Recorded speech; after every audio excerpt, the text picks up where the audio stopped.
Jai.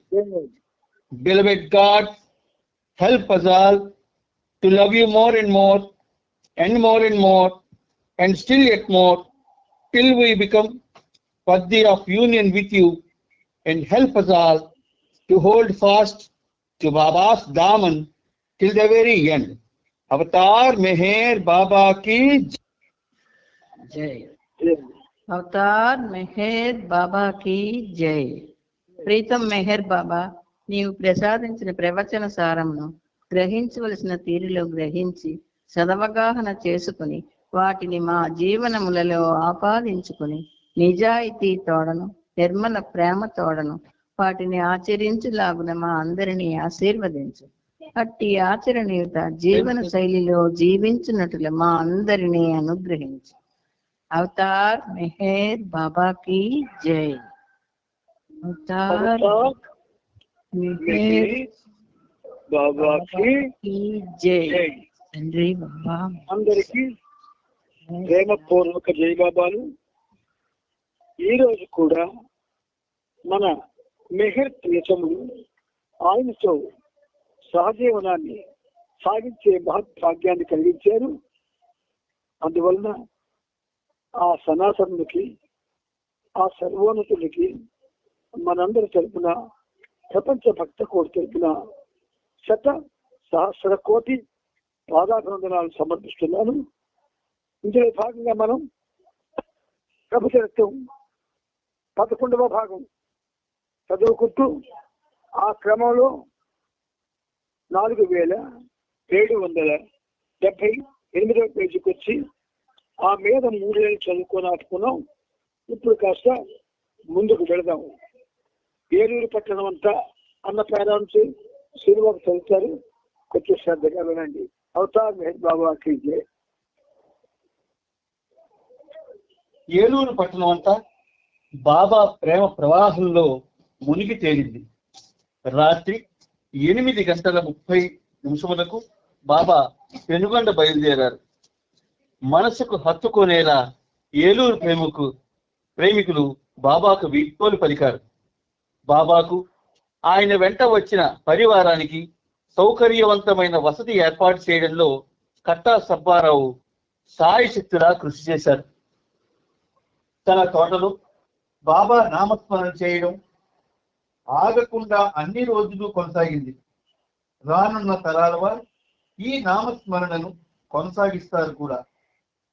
భీమడోలులో దర్శన కార్యక్రమం తర్వాత పెనుగొండ వెళ్తూ తాడేపల్లిగూడెంలో కొద్దిసేపు ఆగారు. తరువాత బాబా తన బృందంతో కలిసి ఆ రోజు అర్ధరాత్రి 1 గంటకు పెనుగొండ చేరుకున్నారు. అక్కడే దర్శనం కోసం పెద్ద పందిరి ఏర్పాటు చేసి ఉంది. ఆ రోజు సాయంత్రం 7 గంటల నుండి 500 మందికి బాబా రాకకై ఎదురు చూస్తున్నారు. బాబా రాక ఆలస్యమైనప్పటికీ ఆయనకు ఆరతి ఇచ్చారు. అందరినీ ఆశీర్వదించి బాబా దిగువ సంక్షిప్త సందేశాన్ని ఇచ్చారు. నేనిక్కడకు ఆలస్యంగా వచ్చినా, అతి తక్కువ సమయమే ఉన్నా మీరు నన్ను ప్రేమించడానికి ప్రయత్నించి నన్ను మీ అంతరంగంలో చూడగలిగితే నా ఈ రాక సార్థకమైనట్లే. మీ అందరికీ నా ఆశీస్సులు.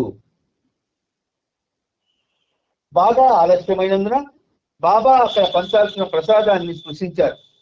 తరువాత అందరికీ దాన్ని పంచమని సూచించారు. వెంటనే అక్కడి నుంచి బయలుదేరి తెల్లవారుజామున 2:45 తాడేపల్లిగూడెం చేరుకున్నారు. డాక్టర్ గణపతిరావు బాబాను ట్రావెలర్స్ బంగ్లాకు తీసుకువెళ్ళాడు. మండల సభ్యులను అక్కడున్న ఒక స్కూలుకి తీసుకువెళ్ళారు.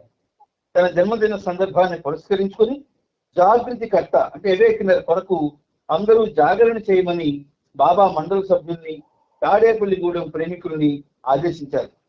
కొద్దిసేపు తర్వాత తెల్లవారుజామున 4:45 గణపతిరావు బంగ్లాకి వెళ్ళారు. అక్కడ చాలా పెద్ద ప్రజా సమూహం హాజరై ఉంది. మండల వాళ్ళను తప్ప అక్కడున్న వారందరూ తన పాదాలను తాకేందుకు బాబా అనుమతించారు. తర్వాత బాబా పెద్ద హాల్లోకి వెళ్ళి మండలి వాళ్ళు, కేడీఆర్ఎం సభ్యులు, గణపతిరావు కుటుంబ సభ్యులు తప్ప వేరెవ్వరిని లోనికి అనుమతించలేదు. తలుపులు మూసి ఉంచారు. సరిగ్గా బాబా జనన ఘడియ ఉదయం 5 గంటలకు ఏరిచ్ ఆంగ్లంలో పశ్చాత్తాప ప్రార్థన చదువుగా, రంజు ఉర్దూలోను, ఠాకే మరాఠీలోను చదివారు. ప్రార్థన తరువాత బాబా దిగువ సంక్షిప్త సందేశాన్ని చెప్పి వ్రాయించారు. ఆ దైవం ఏ రూపువాడు కావచ్చు, ఏ పేరువాడు కావచ్చు, మన బలహీనతలన్నింటినీ క్షమించమని నేను ఆ దైవాన్ని అడిగాను. అందువల్ల ఈ రోజు నుండి మీ తలపులలోను, మాటలలోను, చేతలలోను నిజాయితీగా ఉండేందుకు ప్రయత్నించండి. మీరు చేసే మీ చేతలకు ఈ రోజు నుండి మీరే బాధ్యత వహించవలసి ఉంటుంది.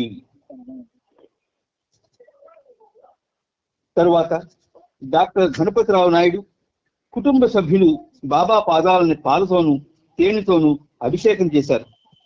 బాబా హాస్యంగా, ఇప్పుడు నా పాదాలని నీళ్లతో కడగండి, లేకపోతే నన్ను చీమలు కుట్టేస్తాయి. 1927 తర్వాత ఇటువంటి ఆరాధనా పద్ధతులను నేను అనుమతించడం ఇదే మొదటిసారి అన్నారు. ఏరిచ్ గుస్తాజీ బాబా పాదాలను శుభ్రంగా కడిగారు. పిల్లయ్య కుమార్తెలిద్దరూ మీరా, వీణ బాబా మెడలో పూలమాలలు వేశారు. 1952లో బాబా డెహ్రాడూన్ నుండి ఆంధ్రాకు కుటుంబ శాస్త్రిని తోడిచ్చి పంపించింది ఈ కుటుంబాన్నే. రైల్వే డిపార్ట్మెంట్ లో మీరాకు మంచి ఉద్యోగం దొరికింది. కానీ వీణ ఇంకా మస్తానీలాగే ఉంది. అయితే ఆహారం తీసుకుంటూ ఆరోగ్యంగానే కనిపిస్తున్నది. ప్రజా దర్శనాల గురించి గణపతి నాయుడు ఇంటి ముందు పెద్ద పందిరి వేశారు. బాబా ఉదయం 5:30కి అక్కడికి వెళ్ళారు. వచ్చిన వాళ్ళలో చాలా మంది గణపతిరావు ఇంటి కిటికీల్లోంచి చాటుగా లోపల జరిగిన పాదాభిషేక ప్రక్రియను గమనించడం వల్ల వారంతా కూడా బాబా పాదాలను స్పృశించాలని ఎంతో ఉత్సుకతతో ఉన్నారు. బాబా వాళ్ళను మందలిస్తూ, మీరు నన్ను ప్రేమిస్తున్నట్లయితే నా మాట ఎందుకు వినరు? నా పాదాలను తాకవద్దని నేను అన్నప్పుడు అలా ఎందుకు నడుచుకోరు? ఈ క్షణానికి ఉన్న విశిష్టతను మీరు గ్రహించలేకపోతున్నారు. యుగ యుగాలుగా గొప్ప గొప్ప ఋషులు ఇటువంటి క్షణం కోసం ఎదురు చూస్తున్నారు. అందువల్ల నేను చెప్పినట్లు నడుచుకొని ఈ సందర్భాన్ని ప్రయోజనకరంగా మలుచుకోండి, ఇంకేమీ మాట్లాడకండి అన్నారు. అందరూ నిశ్శబ్దంగా ఉండిపోయారు. మండలి సభ్యులు గుజరాతీ ఆరతి పాడగా భాస్కర్ రాజు నమో మెహర్ బాబా అవతార్ నమో దేవదేవ అన్న భజన గీతాన్ని పాడాడు. తెలుగులో ఆరతి పాడిన తరువాత బాపిరాజు తెలుగులో ప్రార్థనలు చదివి వినిపించాడు. అబ్దుల్ మాజిద్ ఖాన్ అనే ప్రార్థనను ఆంగ్లంలో చదువుగా స్త్రీలు మరాఠీ హారతి గానం చేశారు. దర్శన ప్రసాదాలు ఇచ్చి బాబా ట్రావెలర్స్ బంగ్లాకి వెళ్ళిపోయారు. కాసేపు సేద తీరిన తర్వాత ఉదయం 7 గంటలకి బాబాను ఉరవీధుల గుండా ఊరేగింపుగా తీసుకువెళ్లారు. బాబా కూర్చున్న కారును పూలతో అలంకరించారు. బ్యాండ్ మేళం ఉల్లాసంగా ముందుకు నడుస్తుండగా ఊరేగింపు ముందుకు సాగింది. అవతార్ మెహర్ బాబా కీ జై, భగవాన్ మెహర్ బాబా కీ జై అన్న నినాదాలు మిన్నంటాయి. ఇళ్లలో నుండి స్త్రీలు, పురుషులు బాబా మెడలో పూలమాలలు వేసేందుకు పరుగున బయటకు వచ్చారు. ఆ దృశ్యం ఎంతో అద్భుతంగా ఉంది. ప్రభు తన హృదయ మందిరాన్ని తెరిచి తన ప్రేమను ప్రసరించగా ప్రజలు ఆ ప్రేమ ప్రభావానికి ముగ్ధులయ్యారు. బాబాను అవతారునిగా స్తుతించారు. కొన్ని యుగాల తరువాత ఈ భూమిపై అట్టి దృశ్యం కనులకు విందు చేసింది. ఆ రోజు పురాణ పురుషుణ్ణి అత్యంత భావోద్వేగంతో భూమండలమంతా స్వాగతించింది. యుగం మహదానందంతో చిరునవ్వులు చిందించిన సమయం ఇది. భానుడు ఉదయించి తన కిరణ కాంతులతో బాబా పదకమలాన్ని స్పృశించాడు. ఊరేగింపు గణపతిరావు ఇంటికి ఉదయం 8:40 కల్లా చేరుకుంది. పందిరిలోని ఆసనంపై బాబా కూర్చున్నారు. అవతారాన్ని శ్లాఘిస్తూ పండితులు శ్లోకాలు వల్లించారు. రంజు ఉర్దూలోను, దేశ్ముఖ్ మరాఠీలోను, జగన్నాథ పంతులు తెలుగులోను ప్రార్థనలు చదివారు. కుటుంబ శాస్త్రి క్లుప్తంగా స్వాగతోపన్యాసం ఇచ్చాడు. ది అవేకినర్ 1954 జనవరి సంచికలో ఫిల్లిస్ ఫ్రెడరిక్ దివ్య జననం ది డివైన్ బర్త్ గురించి వ్రాసిన సంపాదకీయాన్ని ఉదయం 9:30 రంజు చదివి వినిపించాడు.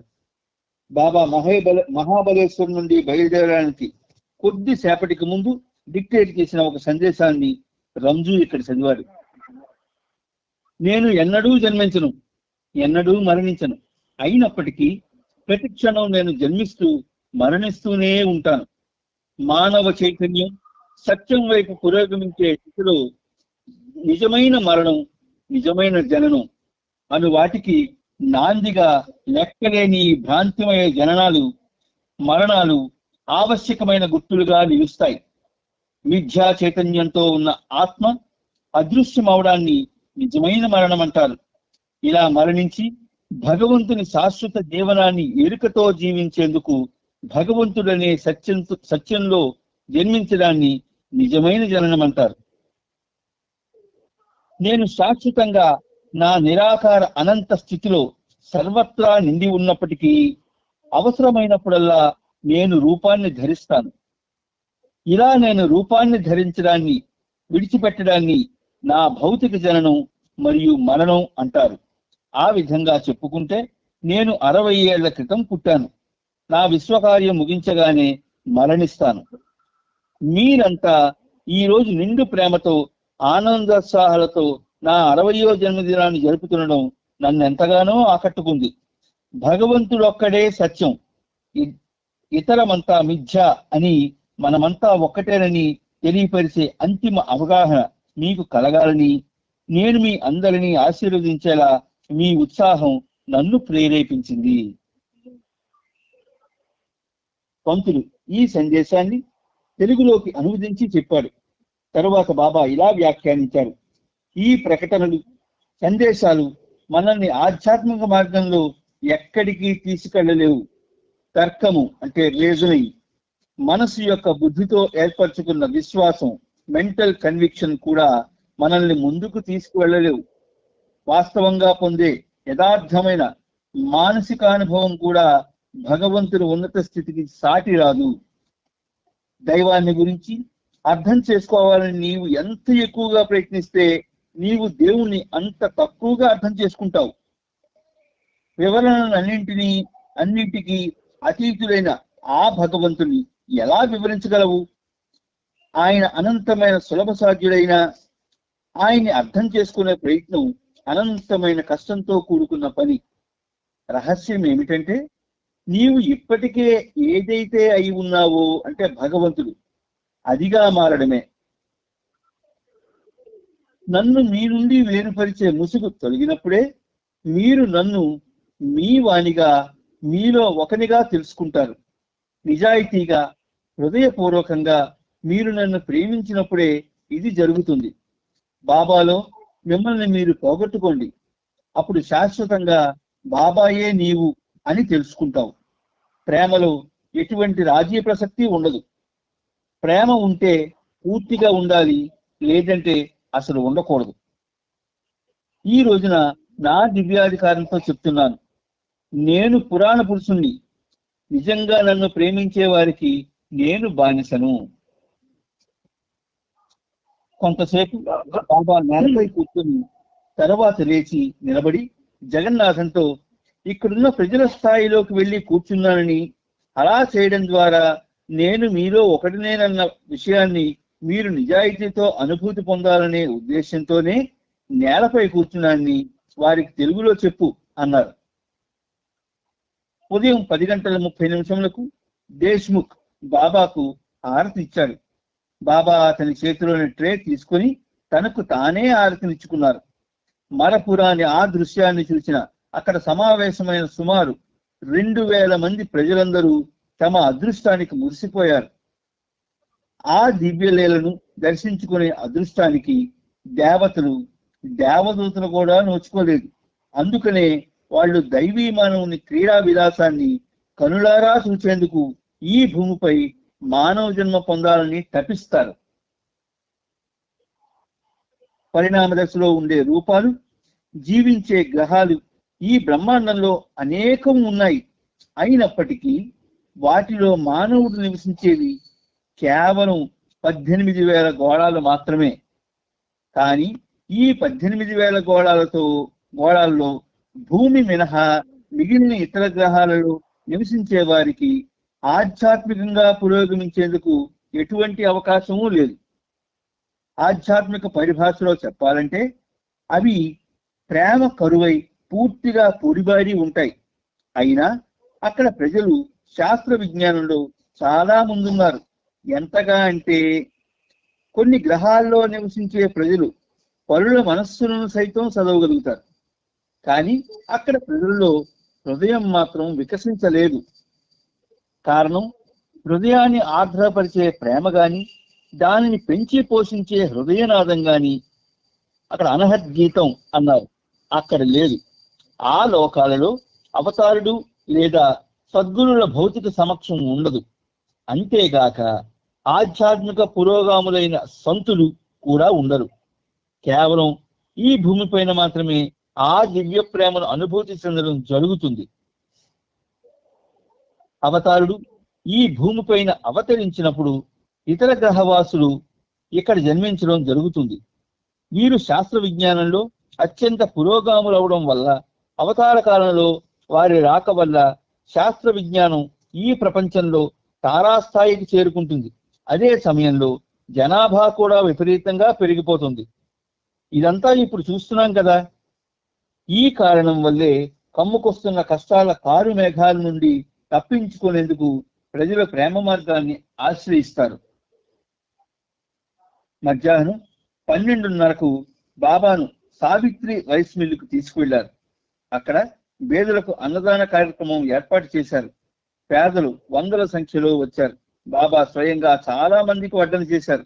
ఈ కార్యక్రమం సుమారు 1.5 సేపు కొనసాగింది. మధ్యాహ్నం 2 గంటలకు తాడేపల్లిగూడెంలోని ట్రావెలర్స్ బంగళాకి బాబా తిరిగి వచ్చిన తర్వాత ఆంధ్ర కార్యకర్తల సమావేశం గురించి చర్చించారు.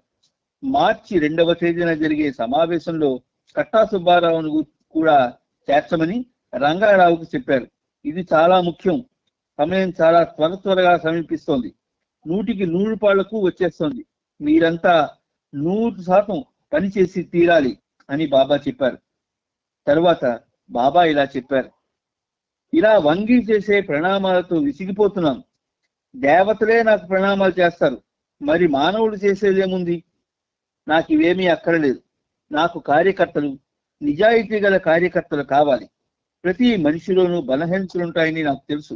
కానీ మన బలహీనతలన్నింటినీ ఒకటిగా చేర్చి దానిపై ఒక శక్తివంతమైన ఉన్నత స్తూపాన్ని, టవర్ ఆఫ్ స్ట్రెంగ్త్ నిలబెట్టాలి. ఇదే నా ప్రణాళిక. ఉదాహరణకు, ఇక్కడ ఒక ముళ్ళు, అక్కడ ఒక ముళ్ళు ఉంటే ఉపయోగం లేదు. అక్కడక్కడ అవి పడి ఉంటే అవి గుచ్చుకుంటూనే ఉంటాయి. కానీ ఆ ముళ్ళులన్నింటినీ ఒక చోటుకు చేర్చి వాటిని కంచెలా చేస్తే ఎవరూ లోనికి ప్రవేశించకుండా నియంత్రించగలరు. విడివడిగా పడి ఉన్న ఆ ముళ్ళు కంచెలా తయారవగానే రక్షణకు ఆలవాలమైంది.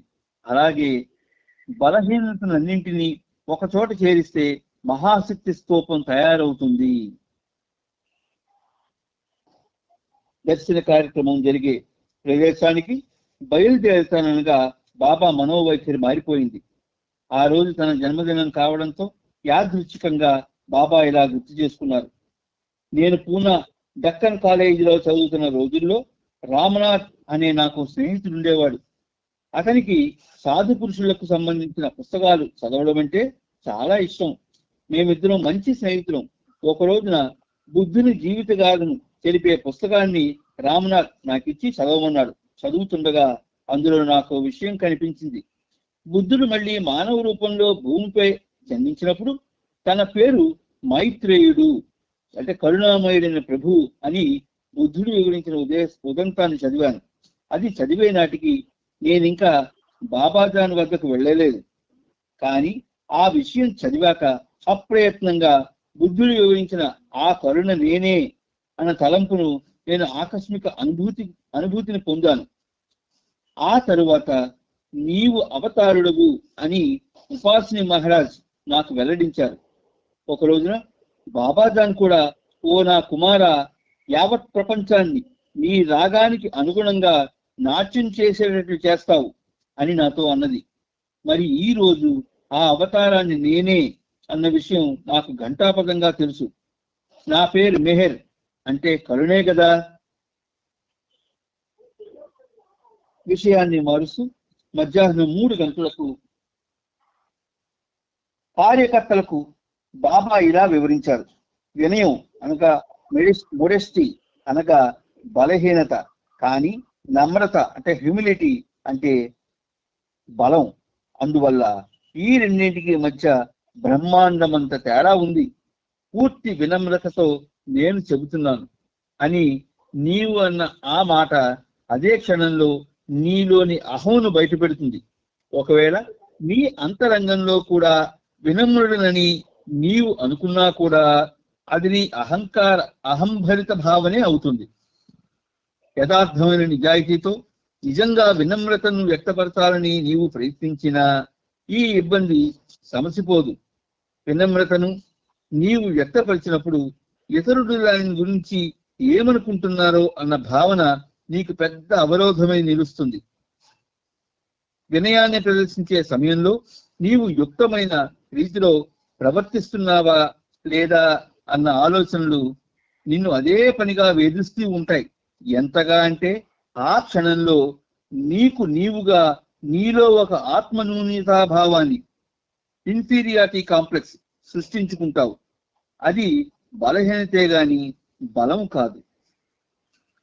నమ్రతను బయటకు వ్యక్తపరిచిన మరుక్షణం అది ఎంత మాత్రం నమ్రత కాజాలదు. కావాలని నమ్రతను బయటికి చూపించడం పెద్ద మోసం. ఇతరమైన ఎటువంటి ప్రేరణ లేకుండా నమ్రతతో కూడిన జీవనం సహజంగా జరిగినట్టుగా జీవించాలి. అటువంటి జీవనంలో నమ్రత గురించి గాని వినయం గురించి గాని ఎటువంటి ఆలోచనకు తావుండకూడదు. ఉదాహరణకి నీవు ఒక పాయిఖానాను శుభ్రం చేయదలుచుకున్నావు అనుకో. వాస్తవంగా నీవు శుభ్రం చేయడం ప్రారంభించగానే పాయిఖానాలోని దుర్గంధం నీ ముక్కుకు సోకినందువలన కలిగే ఇబ్బందిని తప్పించుకోలేవు. కానీ మరుగుదొడ్డును శుభ్రం చేసే ఒక పాకీవాడు తన జీవిత పర్యంతం ఆ పని చేస్తూనే ఉన్నా కూడా ఏనాడు ఆ దుర్గంధం వల్ల ఎటువంటి ఇబ్బందికి లోను కాడు. అదే విధంగా తన నమ్రతను అందరికీ ప్రదర్శించేవాడు మరుగుదొడ్డిని శుభ్రం చేస్తూ దుర్గంధానికి లోనైన వాడిలాంటి వాడు. నమ్రతతోనే జీవనం సాగించేవాడు ఆ పాకీవాడి లాంటి వాడు. అతడు దుర్గంధాన్ని పట్టించుకుపోవడమే కాకుండా ఇతరులు తన గురించి తన వృత్తిని గురించి ఏమనుకున్నా ఎంత మాత్రమూ పట్టించుకోడు. ఎందుకంటే అతడు నిజంగా పాకీవాణిగా పాకీ పని చేస్తూ జీవితాన్ని జీవిస్తున్నాడు కాబట్టి.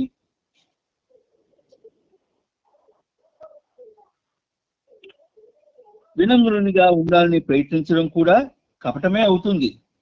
నీ జీవితాన్ని మూర్తిభివంచిన నమ్రతగా, హ్యూమిలిటీ పెర్సానిఫైడ్ తయారయ్యేటంత సహజంగా నీ ఉండాలి.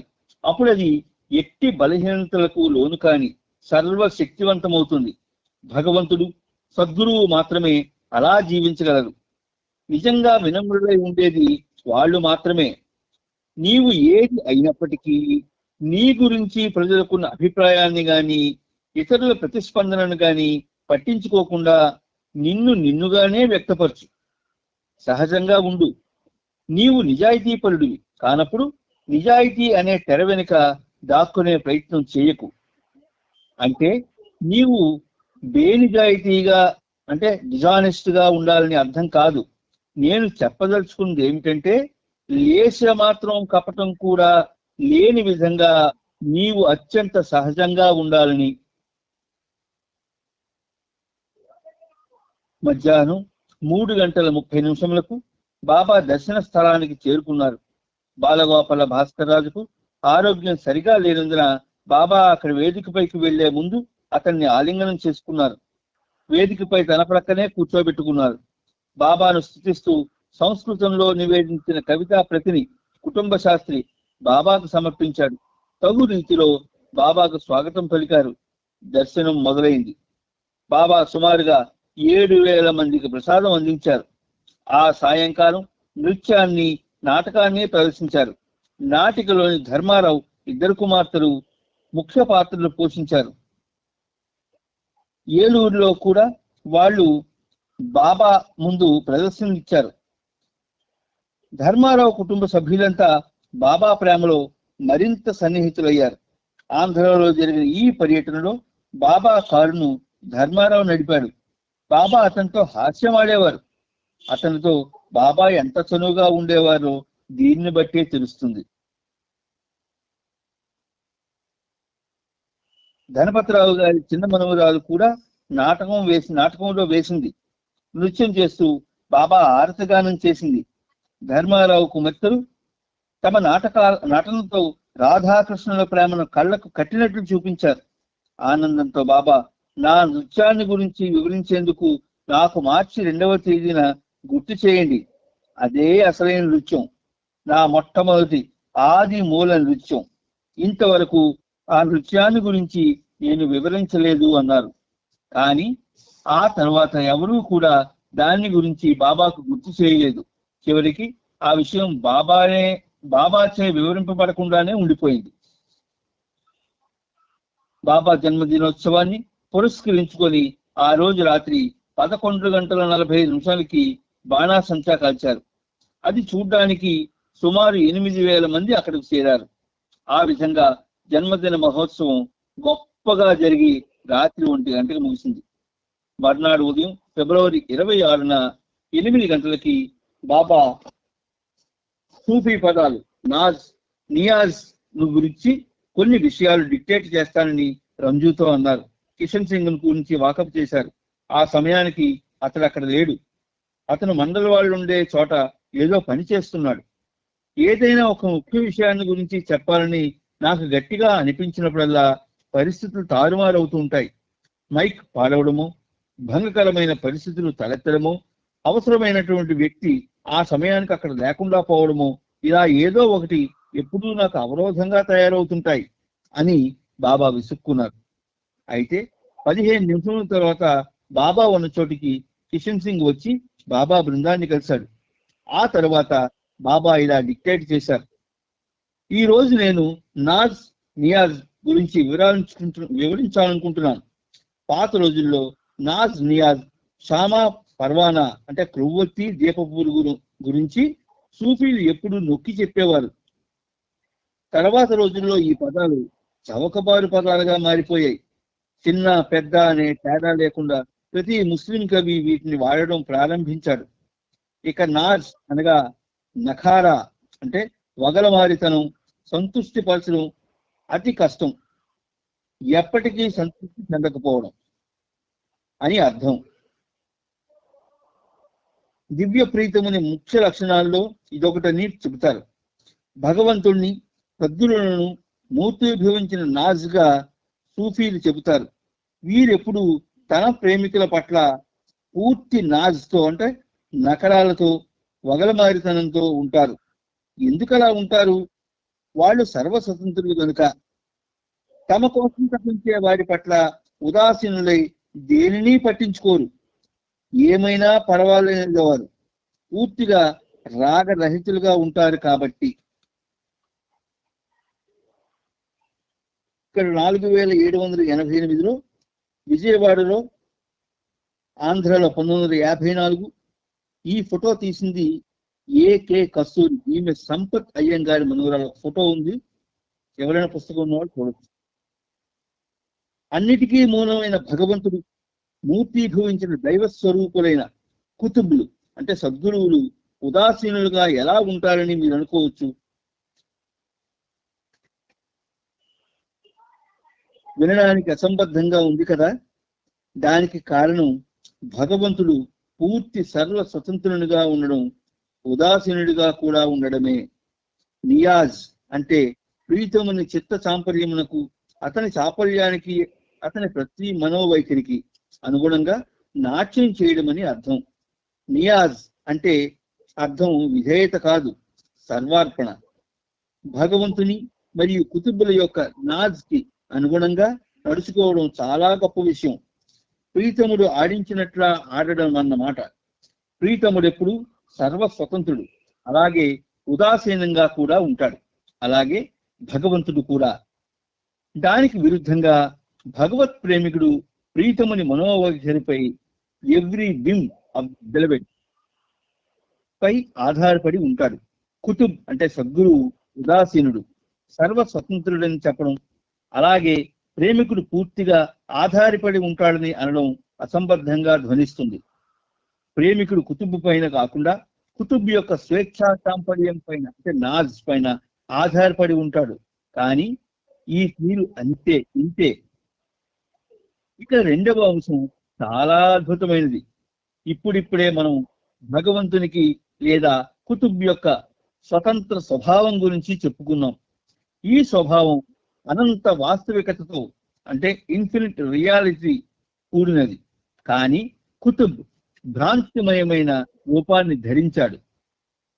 భగవంతుడు తన అనంతత్వపు నేపథ్యంలో పూర్తి ఉదాసీన వైఖరితో కుతుబ్ రూపంలో భ్రాంతిమయమైన ముసుగును ధరిస్తాడు.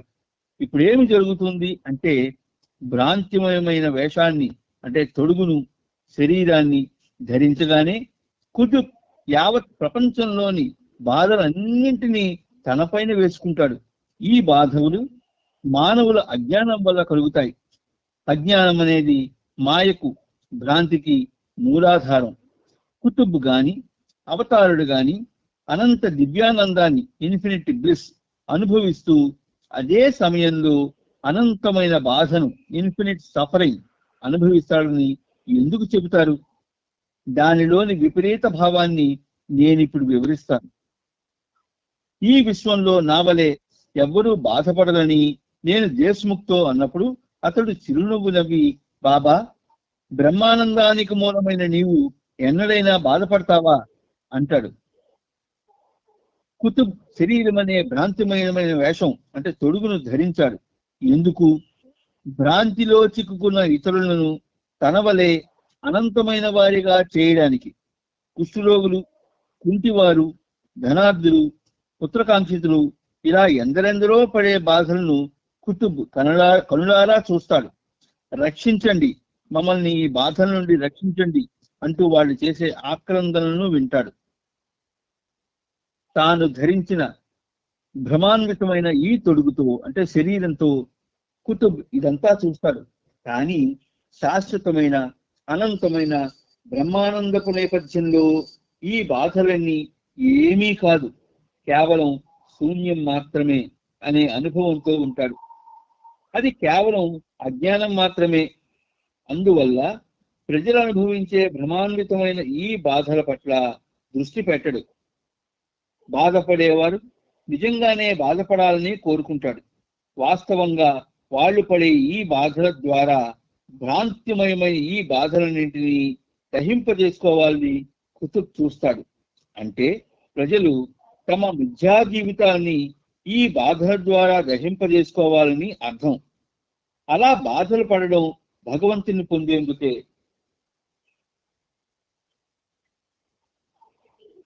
కానీ ఆ బాధల్ని ఎలా అనుభవించడం, వారిలో నిజమైన బాధను ఎలా కల్పించడం?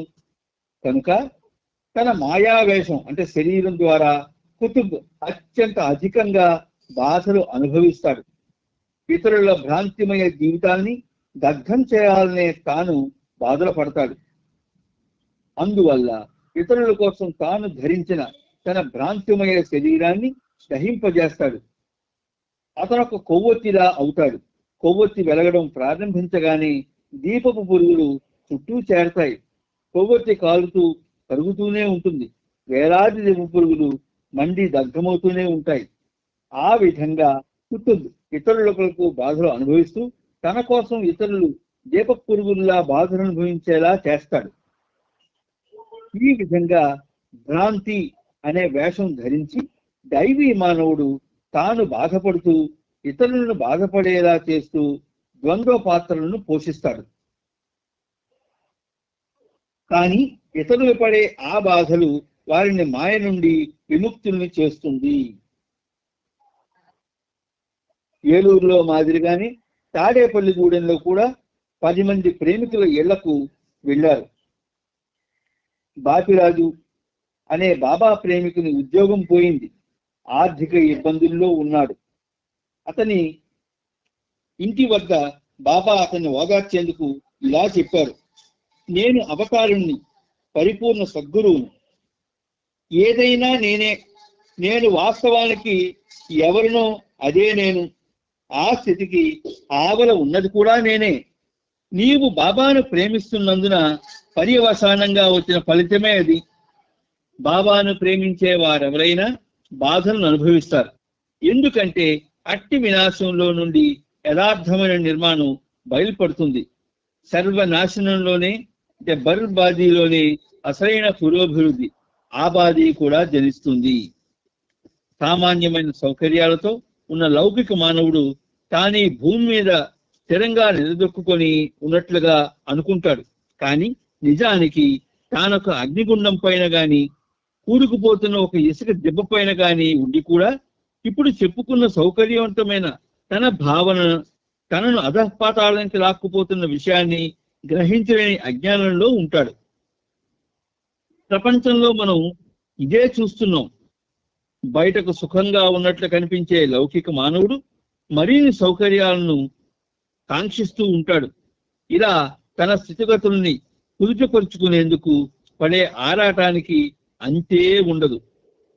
కానీ శాశ్వతమైన స్థానం పొందేందుకు బయటకు కనబడే తన అస్థిర స్థితిని పూర్తిగా తొలగించాలి. అంటే ఉన్నట్టుగా కనబడే సౌకర్యాలతో కూడిన తన పరిసరాలను విసర్జించాలి. భగవత్ ప్రేమికుల విషయంలో తమకంటూ సొంతమని చెప్పుకునే ఏ ఒక్క ప్రదేశం లేదన్న విషయం ఖచ్చితంగా అందరికీ తెలిసిన విషయమే.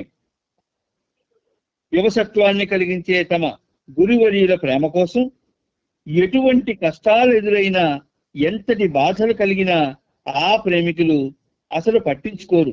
వారి ప్రపంచంలో తీసుకున్న నిర్ణయాలకు భంగం కలిగి చెలింపజేసే పరిస్థితులు ఎదురై చివరికి ఈ జీవన ప్రవాహంలో కొట్టుకుపోయే సమయంలో దరి చేరడానికి ఏ చిన్న ఆధారము లేకపోయినా సరే తమ ప్రీతముని పట్ల తమకున్న ప్రేమ మాత్రం స్థిరంగా నిలిచి ఉంటుంది. గాలిలో తేలియాడే ధూళి కణాల వలె వారు కనిపిస్తారు. చివరికి తమ ప్రభువు పట్ల తమకున్న ప్రేమ సుస్థిరమైనప్పుడు ఆ ప్రేమ వారిని దృఢమైన రాతి పునాదిపై నిలబెడుతుంది. అప్పుడు గురువు ఎడ తనకున్న అచంచల విశ్వాసం అనే స్థాను, అంటే రాయిపై తానున్నట్లు ప్రేమికుడు తెలుసుకుంటాడు. తన ఎదుట ఉన్నట్టుగా కనబడే భోగ భాగ్యాల కోసం, సంఘంలో పెద్ద పెద్ద హోదాల కోసం ఇక ఎంత మాత్రమూ వెంపడాడడు. అలా కాని పక్షంలో అవి అతన్ని వినాశకరమైన విపత్తుల్లోకి లాక్కుపోయి ఉండేవి. మెహర్ బాబా తాడేపల్లిగూడెంలోని కొన్ని సంస్థలకు, దేవాలయాలకు, పాఠశాలలకు కూడా వెళ్ళారు. స్థానికంగా ఉన్న డివైన్ లైఫ్ సొసైటీలో ఒక స్త్రీ బాబాకు భక్తిపూర్వకంగా వంగి ప్రణామం చేసింది. బాబా అదే విధంగా ఆమెకు ప్రణామం చేసి ఇలా అన్నారు: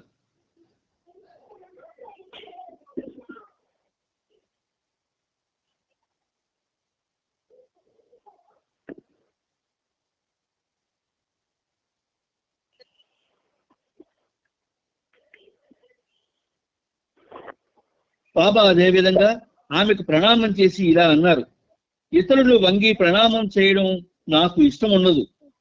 వాస్తవానికి నాకు చాలా ఇబ్బందికరంగా ఉంటుంది.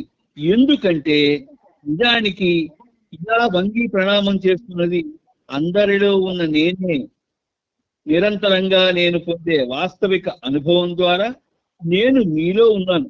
మరి ఎవరైనా నాకు ప్రణమినప్పుడు దాని అర్థం నాకు నేను ప్రణమినట్లే కదా. అలాగైతే ఈ అనవసరపు కవాతులు నాకు నేను ఎందుకు చేసుకోవాలి? గణేష్ రైస్మిల్లులో డాక్టర్ ధనపతిరావు తన కుటుంబ సభ్యుల్లో కొంతమందిని బాబాకు పరిచయం చేయడం మర్చిపోయాడు.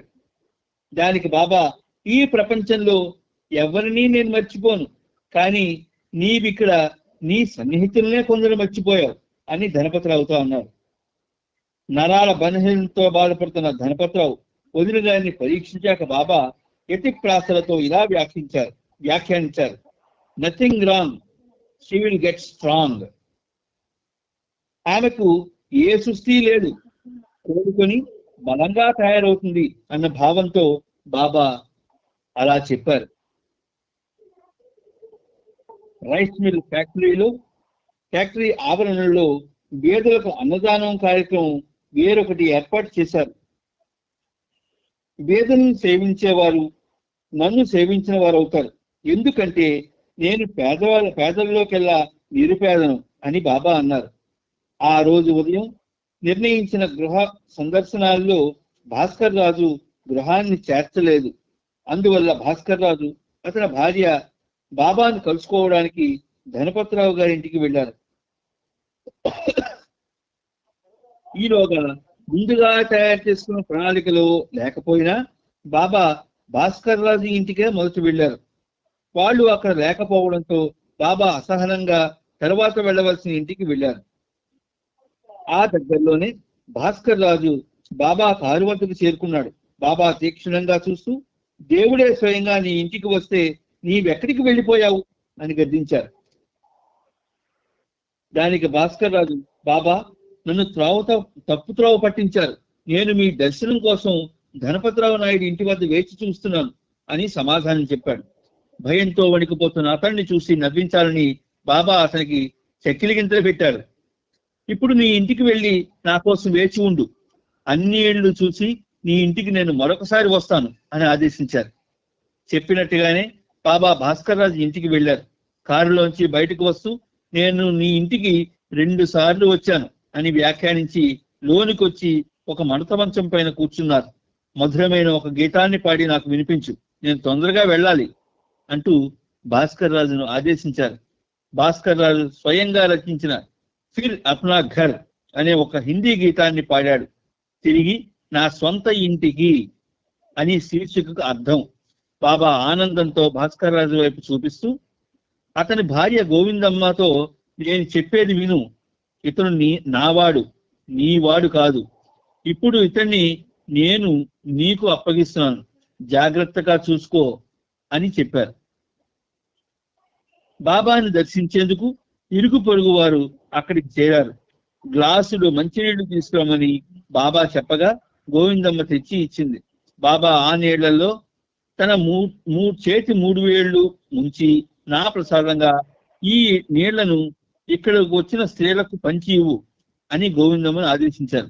తనతో పాటు గోపాలపురం రమ్మని భాస్కర్ రాజుకు సూచించారు. ఫిబ్రవరి 26 మధ్యాహ్నం 1:50 బాబా గోపాలపురం బయలుదేరారు. బరువెక్కిన హృదయాలతో, అశ్రుధారలతో తాడేపల్లిగూడెం ప్రేమికులు బాబాకు వీడ్కోలు పలికారు. వెళ్లే దారిలో రామచంద్రాపురంలో ఉన్న భాస్కర్ రాజు సోదరుడు రామభద్రరాజు ఇంటికి బాబా వెళ్లారు. అక్కడ బాబా దర్శనం కోసం చాలా మంది వచ్చి ఉన్నారు.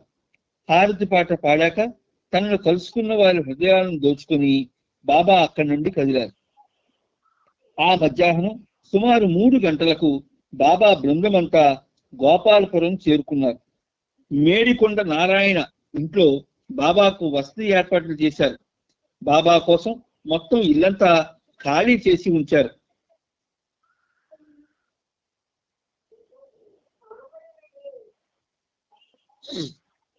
ఏ అడ్డంకులు లేకుండా బాబా ఆ ఇంటిలో తిరిగాడసాగారు. వీళ్ళంతా అక్కడికి చేరిన వెంటనే ధనపతిరావు నాయుడు మండలి సభ్యుల మధ్యాహ్న భోజనానికి టీ త్రాగేందుకు మద్దిపాటి సుబ్బారావు ఇంటికి తీసుకువెళ్ళాడు. భాస్కర్ రాజు బాబాతో పాటు విడిది ఇంట్లోనే ఉండిపోయాడు. ఇంటి కాంపౌండ్ బయట జన సమూహం ప్రోగవుతోంది. దర్శనం చేసుకోవాలని ఆరాటపడుతూ కొంతమంది సహనం కోల్పోయి కాంపౌండ్ గోడ దూకే ప్రయత్నం చేశారు. భాస్కర్ రాజు కంగారు పడుతున్న చూసి బాబా అతని భుజాల మీద చేతులు వేసి కూర్చోమన్నారు. అప్పుడు బాబా, ఏది నా టీ ఎక్కడుంది అని అడిగారు. భాస్కర్ రాజు టీ చూపించాడు. వెంటనే బాబా టీతో పాటు 2 బిస్కెట్లు, పిడికెడు దానిమ్మ గింజలు తిప్పి వాటిని భాస్కర్ రాజు నోట్లో వేశారు. చుట్టుపక్కల గ్రామాల నుండి వేలాది సంఖ్యలో జనం వచ్చి ఆ మండు టెండలో బాబా కోసం కాచుకుని ఉన్నారు. తన అనుమతి లేకుండా మండలి వాళ్ళు బస చేసిన ప్రాంతాన్ని వదిలి వెళ్ళినందుకు బాబాకు సహనం నశించింది. మండలి వాళ్ళు తిరిగి రాగానే గట్టిగా మందలించారు. పెండు వాళ్ళను సమర్థిస్తూ టీ త్రాగింది మండలి వాళ్లే కాదు, మనతో వచ్చిన ఇతర ప్రేమికులు కూడా త్రాగారు అని చెప్పారు. కానీ వాళ్ళు ఎందుకు టీ కోసమని వెళ్ళారు అని బాబా అడిగారు. గణపతిరావు నాయుడు తీసుకెళ్లాడని పెండు జవాబు ఇచ్చాడు. ఉత్తర పలకంపై చూపిస్తూ బాబా గణపతిరావుతో, నీవు మమ్మల్ని ఇక్కడ తీసుకొచ్చింది జనం కోసమా లేక మండలి వాళ్ళకి టీ ఇవ్వడానికా? నేను ఇక్కడ 5 నిమిషాలు ఉంటాను. నేను ఇక్కడ వచ్చింది ప్రజల కోసం, అంతేగాని పిక్నిక్ సరదాగా టీ తాగడానికో రాలేదు. ఈ విషయం గుర్తుంచుకో. అక్కడ నా కోసం ప్రజలు కాచుకొని ఉండగా నేను ఇక్కడ కూర్చొని ఉండడం నాకేమీ నచ్చలేదు. నాకు గాని కోపం వచ్చిందా అందరినీ వాయించడం మొదలు పెడతాను. బుద్ధిహీనుల్లా ప్రవర్తించకండి అంటూ గట్టిగా మందలించారు. బాబా తక్షణం దర్శనం కోసం ఏర్పాటు చేసిన స్థలానికి వెళ్లారు. జన సమూహం పెద్దగా జై జయ ధ్వానాలు చేస్తూ బాబాను స్వాగతించారు. కొన్ని నిమిషాల క్రితం ఆకాశం నీలి రంగుతో నిర్మలంగా ఉంది. కానీ ఒక్కసారిగా మేఘాలు కమ్ముకొని గడివాన ప్రారంభమైంది. వాతావరణం చల్లగా ఆహ్లాదకరంగా మారింది. గ్రామీణులకు ఇదొక శుభసూచకమైన పరిణామం. 15,000 మందికి పైగా ఉన్న ఆ జనం బాబాకు సాధ్యమైనంత సన్నిహితంగా రావాలని కోరుకుంటున్నారు. పందిరిలో జనం మధ్యన వేదిక ఏర్పాటు చేశారు. బాబా వేదికపై లేచి నిలబడి చేతులు జోడించి వేదికపై ఒక చివరి నుండి వేరొక చివరికి నడుస్తూ తన చుట్టూ ఉన్న జనబాహుళ్యానికి నమస్కరించి అందరినీ కూర్చోమని చెప్పారు.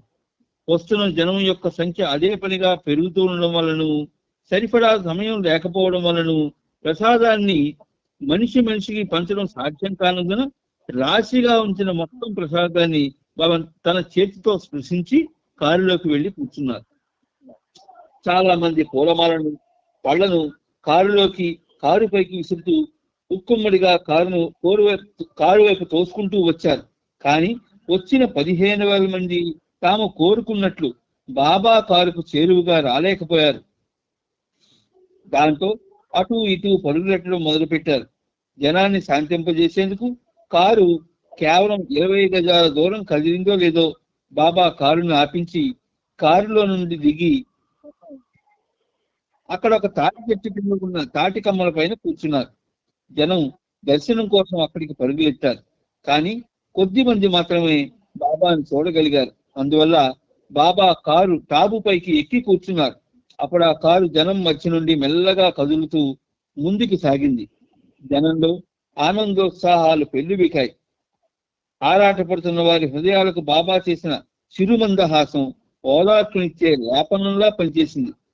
జనం భజన గీతాలను పాడారు. జై జయ ధ్వానాలు ఒక్కసారిగా పెళ్లిబికాయి. బాబా నిడదవోలు గ్రామానికి బయలుదేరి అక్కడికి సాయంత్రం 4:15 చేరుకున్నారు.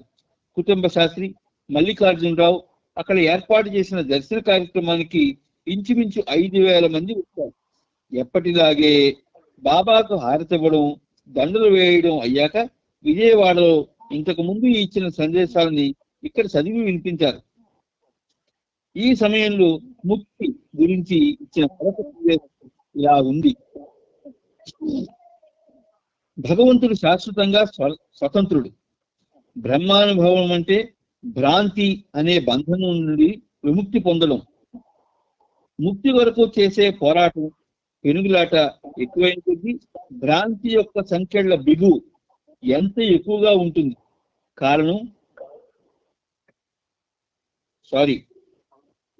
భ్రాంతి యొక్క సంఖ్యల బిగు మరింత ఎక్కువగా ఉంటుంది.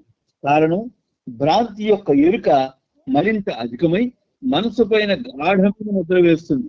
దానితో భ్రాంతి యథార్థమనిపించి సంఖ్యలు ఇంకా బిగుసుకుంటాయి. మంచివైనా చెడ్డవైనా, న్యాయమైనవైనా అన్యాయమైనవైనా, ఉదారమైనవైనా కానివైనా అన్ని రకాల చేతలు భ్రాంతి కల్పించే బంధనాలను మరింత బిగుసుకునేలా చేసేందుకు దోహదపడతాయి. పరిపూర్ణమైన అకర్మను, పర్ఫెక్ట్ ఇనాక్షన్ సాధించితే గమ్యం. అకర్మ అంటే కేవలం కర్మరాహిత్యమని, అంటే ఏ పని చేయకుండా ఉండడం అర్థం కాదు. నేను అంటే సెల్ఫ్ అన్న భావం లేనప్పుడు వ్యక్తి చేసే ప్రతి పనిలో అకర్మ అంటే ఇనాక్షన్ సాధ్యమవుతుంది. తీవ్రమైన పనుల్లో మునిగి ఉండి కూడా అకర్మ స్ఫూర్తితో కర్మయోగం, జ్ఞానయోగం మరియు ఇతరమైన ఏ యోగ ప్రక్రియకైనా హృదయపూర్వకంగా సాధన చేస్తే అది గమ్యాన్ని ఛేదించడంలో దోహదపడుతుంది. యోగ సాధన ఎంతగా చేసినప్పటికీ పరిపూర్ణమైన అకర్మతో కూడిన జీవితాన్ని జీవించాలంటే ఒక సద్గురువుకు అంటే పర్ఫెక్ట్ మాస్టర్కు సర్వార్పణ కావడం ఒక్కటే మార్గం. ఆ విధంగా సర్వార్పణ గావించినప్పుడు సాధకుడు తనకు తాను పూర్తిగా మరణించి అంటే అహాన్ని త్యజించి సద్గురువు వరకు మాత్రమే జీవిస్తూ ప్రీతముని ఆదేశాలను ఆచరించి జీవితాన్ని సంపన్నం చేసుకుంటాడు. అందరికీ నా ఆశీస్సులు. దర్శనానంతరం బాబా కుటుంబ శాస్త్రి మల్లికార్జునరావు ఇంటికి వెళ్లారు. తరువాత ఆంధ్ర మెహర్ సెంటర్ కు వెళ్లారు. కుటుంబ శాస్త్రి తన ఇంటి వద్ద ఒక మహిళను బాబాకు పరిచయం చేస్తూ ఈమెను భర్త వదిలిపెట్టి వెళ్ళిపోయాడు, ఆమె చాలా దురదృష్టవంతురాలు అని చెప్పాడు. బదులుగా బాబా, చాలా దురదృష్టవంతురాలు అని నీవెందుకంటావు? సాక్షాత్తు భగవంతుడు ఆమె ముందు నిల్చుని ఉండగా కనులారా చూస్తున్న ఆమె అదృష్టవంతురాలు. నా దర్శనం కోసం తప్పిస్తూ బాగా వృద్ధులైపోయిన మునులు, ఋషుల కంటే ఈమె ఎంతో అదృష్టవంతురాలు అన్నారు. ఆమెతో బాబా, నన్ను గురించి తలుచుకో, దేనికి కలత చెందకు అని చెప్పారు. నెడదవోలు నుండి బయలుదేరి బాబా ఆ రోజు రాత్రి 8 గంటలకు కొవ్వూరు చేరుకున్నారు. మొదటగా ఆయన న్యాయవాది పి రామలింగేశ్వరరావు ఇంటికి వెళ్లారు. ఆ ఇంటి ప్రక్కనే వేసిన పెద్ద పందిరి కింద చాలా మంది బాబా రాక కోసం వేచి చూస్తున్నారు. బాబా పందిరిలోకి వెళ్లి సింహపు చర్మంపై వేసి ఉన్న ఒక కుర్చీలో కూర్చున్నారు. ఆ లాయర్ గారు తన కుటుంబ సభ్యుల్ని, స్నేహితుల్ని బాబాకు పరిచయం చేయాలనుకున్నారు. అతను ఏదో చెప్పేలోగా బాబా తాను రోజంతా చాలా బిజీగా గడిపాలని చెబుతూ, నా విద్య కోసం నీవు తప్పక ఏర్పాటు చేస్తావని నేను అనుకుంటుంటే ఇక్కడేమో భిన్నమైన వాతావరణం కనిపిస్తోంది అని వ్యాఖ్యానించారు. అప్పుడు కుటుంబ శాస్త్రి లాయర్తో, ఈ రాత్రికి బాబాను విశ్రాంతి తీసుకోనివ్వు, రేపు నీవు ఆరతిచ్చి అందరినీ పరిచయం చేద్దువు గాని అని చెప్పారు. ఇది విని బాబా, విశ్రాంతిని అవిశ్రాంతిని తెరిపి లేకుండా అనాదిగా రెంటిని ఏకకాలంలో నేను అనుభవిస్తూనే ఉన్నాను. నా విశ్రాంతిని గురించి కలతపడవద్దు, కానీ నేను చెప్పేది ఎప్పుడూ శ్రద్ధగా వినండి. గోపాలపురంలో చాలా పెద్ద జనసమూహం వచ్చింది. నిడదవోలులో ఒక విషయాన్ని గురించి చెప్పి రాయిద్దామనుకున్నాను, కానీ అక్కడ మైకు లేదు. అప్పటికప్పుడు చెప్పే సందేశాలను ఒక భిన్నమైన విశిష్టత ఉంటుంది. అలాగే ముందు డిక్టేట్ చేసి అచ్చు వేయించిన సందేశాలకు ఉండే విలువ వాటికి ఉంటుంది. అప్పటికప్పుడు ఆ ప్రదేశంలో అక్షర ఫలకం ద్వారా నేను డిక్టేట్ చేసిన సందేశం వేరుగా ఉంటుంది అని అన్నారు. గణపతిరావు కలుగు చేసుకుని, బాబా ఇక్కడ ఒక మస్తు ఉన్నాడు అని చెప్పాడు. కానీ బాబా తాను చెబుతున్న విషయాన్ని కొనసాగిస్తూ, గత రాత్రి తాడేపల్లిగూడెంలో ఒక నృత్య ప్రదర్శన జరిగింది. అక్కడ నేను ఒక సందేశం ఇద్దామనుకునేసరికి మైకు పనిచేయలేదు, అంచేత దర్శనం ఇవ్వలేకపోయాను. నాపై ప్రేమ వలన గణపతిరావు మనసు కూడా పనిచేయడం మానేసిందని నేనప్పుడు అన్నాను. ఇప్పుడేమో ఇక్కడ ఒక మస్తు ఉన్నాడని చెబుతున్నాడు అని వ్యాఖ్యానించారు. నా నిజస్థితిని గణపతిరావు దర్శించినా లేక క్షణకాలం పాటు లేశ మాత్రమైన వాస్తవ స్థితిని అనుభవించిన, బాబా భోజనం చేయండి, బాబా విశ్రాంతి తీసుకోండి, బాబా ఇక్కడ ఒక మస్తు ఉన్నాడు అంటూ మాట్లాడేవాడు కాదు. తనకు తానే ఒక మస్తుగా మారిపోయేవాడు. ఒక అతను బాబాకు పరిచయం చేసేందుకు తన కుటుంబ సభ్యుల్ని తీసుకొచ్చాడు. అది చూసి బాబా, నాకు నేనే భార్యను, భర్తను, కన్నబిడ్డను కూడా, ఇదేమీ ఊరికే అన్నమాట కాదు, అన్నీ నేనే అన్నారు. రామలింగేశ్వరరావు బాబాకు హారతి ఇచ్చి దర్శనం చేసుకున్నాడు. కొద్ది క్షణాల్లో అక్కడ ఉన్న వాళ్ళంతా బాబాను దర్శనం చేసుకున్నారు. బాబా మెడ నిండా దండలు నిండిపోయాయి. వాటిని ఏరిచి తీసి ఒక ప్రక్కగా కుప్పగా వేశాడు. ఆంధ్రాలో చాలా ఖరీదైన దండల్ని బాబా మెడలో వేసేవారు. ఎక్కడికి వెళితే అక్కడ విస్తారంగా పూలమాలలతో బాబాను ముంచెత్తేవారు. దర్శన కార్యక్రమం ముగిసిన తరువాత బాబా రామలింగేశ్వరరావు ఇంటికి వెళ్ళి అతని కుటుంబ సభ్యుల్ని కలిశారు. బాబా ఆంధ్రాకు రాకముందు అతడు బాబాకు ఉత్తరం రాసి ఆంధ్ర పర్యటనలో తాను బాబాకు వ్యక్తిగత కార్యదర్శిగా ఉంటానని తనకు తానుగా చెప్పుకున్నాడు. ఆ కారణంగా బాబా రామలింగేశ్వరరావుకి పిఎస్ అంటే ప్రైవేట్ సెక్రటరీ అని మారుపేరు పెట్టారు. భోజనాలు అయ్యాక రాత్రి 9 గంటలకి మండలి వెంటరాగా గోదావరి నదికి సమీపంలో దర్శనం కోసం కోడూరు కృష్ణారావు ఏర్పాటు చేసిన స్థలానికి బాబా వెళ్లారు. వేదికపైకి వెళ్లి బాబా కూర్చోవడంతో ఆయన దివ్య తేజో వైభవానికి పర్యావరణం అంతా ఉజ్వల శక్తి తరంగాలతో నిండిపోయింది. సుమారు 5,000 మంది అక్కడ చేరి ఉన్నారు. బాబా ముఖవర్చస్సు వెలుగును చిమ్ముతుండగా అందరి దృష్టి ఆయనపైనే కేంద్రీకృతమైంది. ఆ రాత్రి దర్శనమిచ్చే ఆ సమయంలో బాబా దివి నుండి భూమికి దిగి వచ్చిన దివ్య పురుషునిగా కనబడ్డారు. సమస్త జీవజాలం ప్రేమ మహాసాగరంలో మునిగి తేలియాడే విధంగా బాబా తన అనంత హృదయం యొక్క ద్వారాలని తెరిచారు. అవతార్ మెహర్ బాబా की जय. जय बाबा. जय बाबा. जय बाबा. जय बाबा अंकल. जय बाबा. जय बाबा. जय बाबा. अंकल जय बाबा. जय बाबा. जय बाबा. రేపు నేను కలుపుతాను కానీ అందుబాటులో ఉండలేకపోవచ్చు.